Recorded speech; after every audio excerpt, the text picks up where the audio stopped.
Hi friends, welcome to Akshu Tharika channel. இன்றைக்கி நம்ம சேனலில் என்ன பார்க்க போகிறோம் அப்படின்னு பார்த்தீங்கன்னா, தீபாவளி பலகாரங்கள் பார்த்துட்ருக்கோம். அடுத்ததாக வந்து டேஸ்டியான தேங்காய் பால் முறுக்கு பார்க்க போகிறோம்.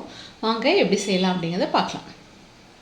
அடுத்ததாக முறுக்கு ரெசிபி தான் ரெடி பண்ண போகிறோம். இது என்ன அப்படின்னு பார்த்தீங்கன்னா, பாசிப்பருப்பை வந்து குக்கரில் போட்டு நல்லா வேக வச்சு அதை வந்து மிக்சியில் அடித்து கொண்டு வந்திருக்கேன். இது வந்து 1 டம்ளர் பாசிப்பருப்பை நான் இது பண்ணியிருக்கேன். இதுக்கு வந்து 1 டம்ளருக்கு 4 டம்ளர் அரிசி மாவு வந்து கலக்கணும். இப்போ அரிசி மாவை ஜலிச்சுட்டு இது கூட கலந்துடலாம். மாவை நல்லா ஜலிச்சு கொட்டியாச்சு. இப்போ இதில் தேவையான அளவு உப்பு போட்டுக்கலாம். அடுத்ததாக இதில் கொஞ்சமாக பெருங்காயம் சேர்த்துக்கலாம். இப்போ உங்கள்கிட்ட எள்ளு இருந்தால் ஆட் பண்ணிக்கலாம். நான் இன்றைக்கி எள்ளு ஆட் பண்ணல. கொஞ்சமாக காரத்துக்கு மிளகாத்தூள் சேர்த்துக்கிறேன்.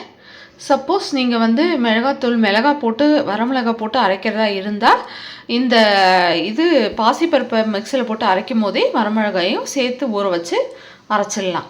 போட்டாச்சு. இப்போ இது எல்லாத்தையும் ஒரு தடவை நல்லா மிக்ஸ் பண்ணிவிட்டு அடுத்தது இதில் தேங்காய் பால் ஆட் பண்ணிக்க போகிறேன். இதில் வந்து நான் தண்ணிக்கு பதிலாக தேங்காய் பால் சேர்த்து தான் பிசைய போகிறேன். கொஞ்சம் கொஞ்சமாக ஆட் பண்ணி இதை பிசைஞ்சுக்கிட்டே வரணும்.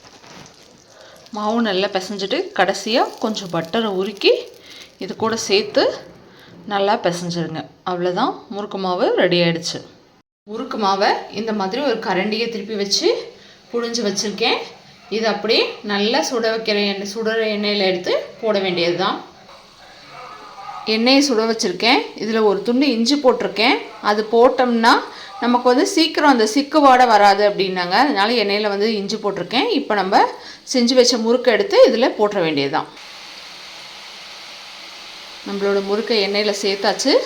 இப்படியே மிதமான தீயில் நல்லா வேகட்டும்.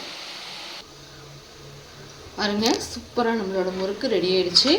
நல்ல கிறிஸ்பியாக டேஸ்டியாக வந்திருக்கு. நல்லா கிறிஸ்பியாக டேஸ்டியாக வந்திருக்கு. சூப்பராக இருக்குது. நீங்களும் வீட்டில் ட்ரை பண்ணி பார்த்துட்டு எப்படி இருக்குது அப்படிங்கிறது கமெண்ட்ஸில் சொல்லுங்கள். பாய்.